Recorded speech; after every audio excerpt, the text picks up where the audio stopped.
Hello everybody and welcome to Storm Reads, and today I'm going to be talking about books with a quilt on the cover.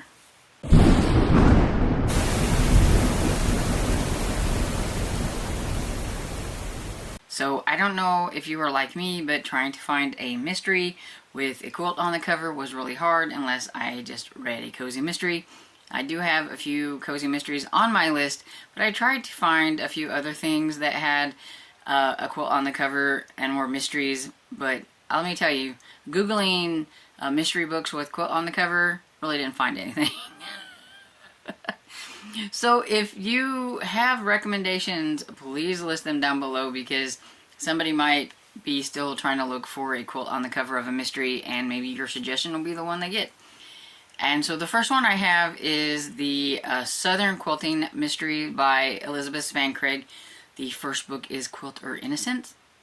And I've heard a lot of good things about this author, and retired folk art curator Beatrice Coleman knows everything there is to know about quilts except for making them. But with her recent move to Adapple Hills, North Carolina, she learns all sorts of new things, including how to solve a murder. So, sounds kind of interesting. And so yeah, if you like cozy mysteries, this would be a good one. And I have this cozy mystery as well, which is the Amish Quilt Shop Mysteries by Isabella Allen. The first book is Murder Plain and Simple.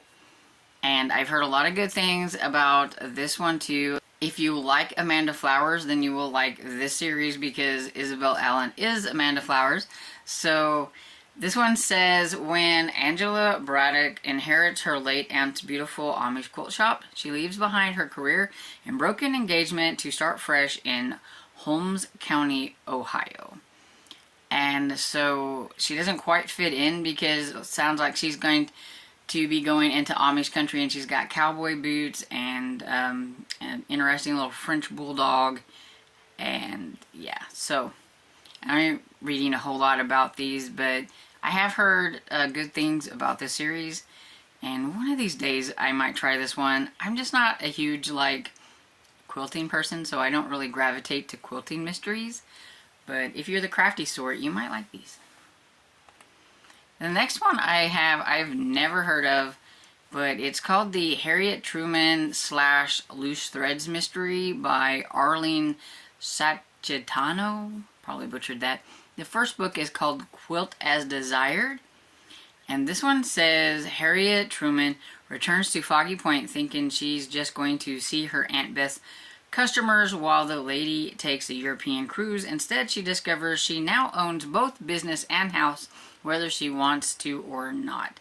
And while her aunt is gone, her aunt's best friend is murdered, and she's going to get wrapped up in this murder mystery. And it sounds kind of interesting, but yeah, I've never heard of this series before. So if you've read it, let me know if it is any good. So my next one is a romantic suspense, and this one is a Silhouette Intimate Moments book, and it's called Survive the Night by Marilyn Papano. I'm not exactly sure how you say that. This one it's retro. It's from 1996, but there's a quilt on it, and it says, Dylan Boone was a man with a bounty on his head and a heap of trouble on his heels.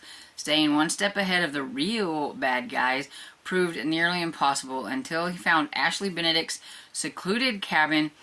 Her home was the perfect haven, no phone, no neighbors, just one powerfully attractive resident. And from the reviews and stuff, it's kind of I guess a hostage romance or whatever. So he's gonna take her hostage and use her cabin to kind of stay away from the bad guys, and then they fall in love. It sounds kind of cheesy, but you know, it's 1996 book, and so this next one is called Bearing Gifts by Amy Thurlow, and this one is a Harlequin intrigue. It's from 1994. It's really kind of strange that the only ones that I could find quilts on were older romantic suspense books.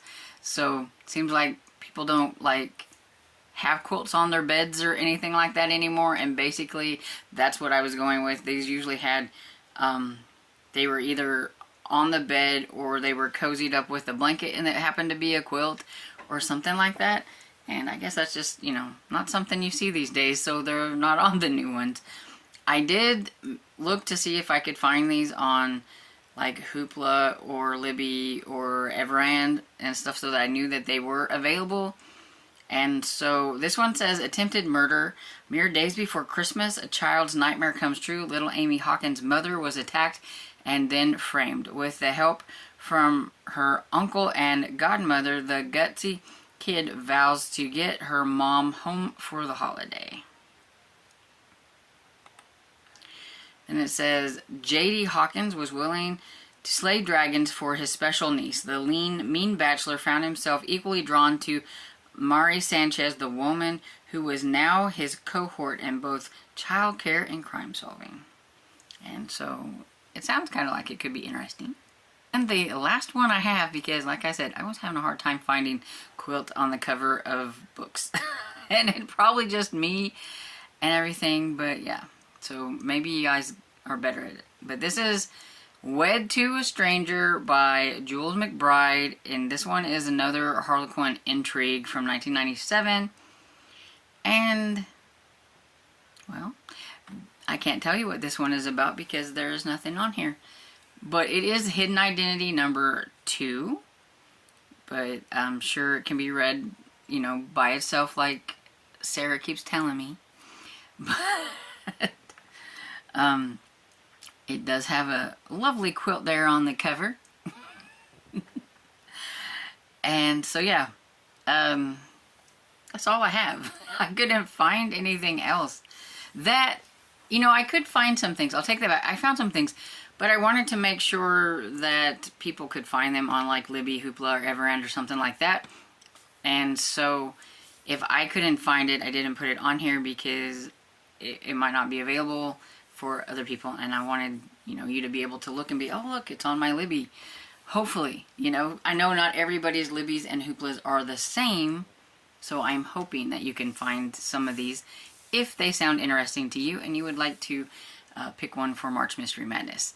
So, like I said before, if you have suggestions, please leave them below, and I hope you enjoyed this video, and if you did, please give it a thumbs up and subscribe, and I will see you all in the next video. Bye.